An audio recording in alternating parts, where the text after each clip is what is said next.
நெருங்கிய கூட்டணியில தானே இருக்கிறோம். எப்ப கூட்டணி முறிஞ்சுது? எப்ப கூட்டணி முறிஞ்சுது முதல்ல சொல்லுங்க. இல்ல எப்ப கூட்டணி முறிஞ்சுதா சொல்லுங்க. சரி, முதலமைச்சர் எப்பயாவது நான் கூட்டணி இல்லைன்னு சொல்லியிருக்காரா?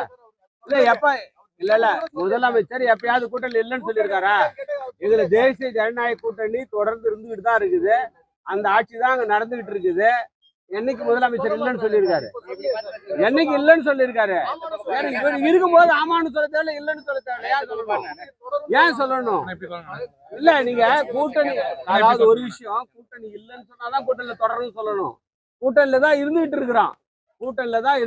கூட்டணி அரசாங்கம் தான் அங்க நடந்துகிட்டு இருக்குது. நீங்க தனியா அரசாங்கம் தான் நடக்குதாங்க? இல்லைங்க இல்ல பிரதர், இன்னைக்கு தனி அரசாங்கம் தான் நடக்குதா? இல்ல கூட்டணி அரசாங்கம் தான் நடக்குது. அப்புறம் அதை பத்தி சந்தேகம், அதை பத்தி கேள்விக்கே வேலை இல்லையே. அந்த கேள்விக்கே வேலை இல்லை. எவற்றையெல்லாம் நாம் மேலும் செயல்படுத்த வேண்டிய பாக்கி இருக்கின்றது என்பதை போன்ற ஆலோசனைகளை அவர்கள் செய்திருக்கின்றார்கள். வெகு விரைவாக மக்களுக்கு தேர்தல் நேரத்தில் எந்த வாக்குறுதிகளை கொடுத்தோமோ அத்தனை வாக்குறுதிகளும் கிட்டத்தட்ட 95% மேற்பட்ட வாக்குறுதிகள் நிறைவேற்றப்பட்டிருக்கின்றது. வெகு விரைவாக அனைத்து வாக்குறுதிகளும் நிறைவேற்றப்படும். அது நிர்வாக ரீதியா மத்திய அரசும் மாநில அரசும் சேர்ந்து முடிவெடுக்கும். சீட்டு எவ்வளவு கொடுப்போம் நம்ம இல்ல அது மாதிரி பேச்சுவார்த்தை. கட்சி உரிய நேரத்தில் உரிய நடவடிக்கை எடுக்கும். கட்சியுடைய எங்களுடைய மேல்மட்ட தலைவர் இதெல்லாம் எங்களுடைய அகில இந்திய தலைமை முடிவெடுக்கும்.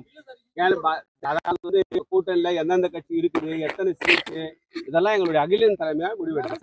தேர்தல் நேரத்தில் யார் கூட்டணி, எத்தனை சீட்டு, இதெல்லாம் எங்களுடைய தலைமை, எங்களுடைய தேசிய ஜனநாயக மாநில தலைவர் மரியாதைக்குரிய என்ஆர் ஐயாவோடு நேரத்தில் உரிய முடிவை அறிவிப்பார்கள். இருக்குது, நிச்சயமா இருக்குது. அவங்க கிட்டத்தட்ட பிப்ரவரி அல்லது ஜனவரி பிப்ரவரி அளவுக்கு பிரதமரும் மரியாதைக்குரிய உள்துறை அமைச்சரும் வருவதற்கான வாய்ப்புகள் இருக்குது.